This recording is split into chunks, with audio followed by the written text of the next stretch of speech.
Dark night എന്ന് പറയുന്ന movie ഇല്ലായിരുന്നെങ്കിൽ ഒരിക്കലും ഇൻസെപ്ഷൻ എന്ന് പറയുന്ന മൂവി ഉണ്ടാവില്ലായിരുന്നു.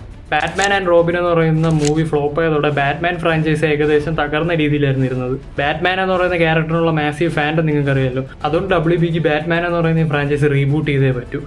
അതിനെ അവർ അപ്രോച്ച് ചെയ്തത് ക്രിസ്റ്റഫർ നോളനെയാണ്. ക്രിസ്റ്റഫർ നോളൻ ആ സമയത്ത് മെമെന്റോ ആൻഡ് ഇൻസോമിനിയ ചെയ്ത് അത്യാവശ്യം ശ്രദ്ധിക്കപ്പെട്ടിട്ടുണ്ടായിരുന്നു. ആ സമയത്ത് ക്രിസ്റ്റഫർ നോളൻ വളരെ യുണീക്ക് ആൻഡ് ഗ്രൗണ്ടഡ് ആയിട്ടുള്ള ഒരു ബാറ്റ്മാൻ സ്റ്റോറിയാണ് നരേറ്റ് ചെയ്തത്. ആൻഡ് അത് ആ സ്റ്റുഡിയോയ്ക്ക് ഇഷ്ടമായി. അതുകൊണ്ട് ഇവർ ഈ പ്രൊജക്ട് ഗ്രീൻലിറ്റ് ചെയ്തു. അങ്ങനെ ബാറ്റ്മാൻ ബിഗിൻസ് റിലീസ് ചെയ്തു. ബോക്സ് ഓഫീസിൽ ഒരുപാട് കളക്ഷൻ ഒന്നും ഉണ്ടായിട്ടില്ലെങ്കിലും ഇറ്റ് ഡിഡ് ഓക്കെ. ആ സമയത്ത് നോളൻ ഏറ്റവും കൂടുതൽ ചെയ്യണമെന്ന് ആഗ്രഹമുള്ളത് നോളന്റെ ഡ്രീം പ്രൊജക്റ്റ് ആയിരുന്നു ഇൻസെപ്ഷൻ എന്ന് പറയുന്നത്. പക്ഷേ ആ മൂവി വളരെ ഹൈ ബഡ്ജറ്റ് ആയിരുന്നു. അതുകൊണ്ട് സ്റ്റുഡിയോസ് ഒന്നും അത് ഈസിലി ഗ്രീൻലിറ്റ് ചെയ്യില്ല ആ സമയത്ത്. അങ്ങനെ ഇരിക്കുമ്പോൾ ഈ ബാറ്റ്മാൻ ബിഗിൻസിന്റെ സക്സസ് കാരണം സ്റ്റുഡിയോയ്ക്ക് ഒരു സീക്വൽ വേണം. അതേപോലെ തന്നെ നോളനും ക്ലിയർ ആയിട്ടൊരു വിഷൻ ഉണ്ടായിരുന്നു അതിന്റെ സീക്വൽ എങ്ങനെയായിരിക്കണം. അങ്ങനെ ദ ഡാർക്ക് നൈറ്റ് എന്ന് പറയുന്ന മൂവി ഉണ്ടായി. അത് എത്രത്തോളം വലിയ സക്സസ് ആണെന്ന് ഞാൻ പറയേണ്ട ആവശ്യമില്ലല്ലോ.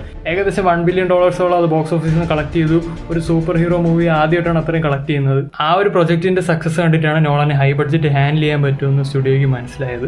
അങ്ങനെയാണ് വാർണർ ബ്രോസ് ഇൻസെപ്ഷൻ എന്ന് പറയുന്ന പ്രൊജക്ടിനെ ഗ്രീൻലിറ്റ് ചെയ്യുന്നത്.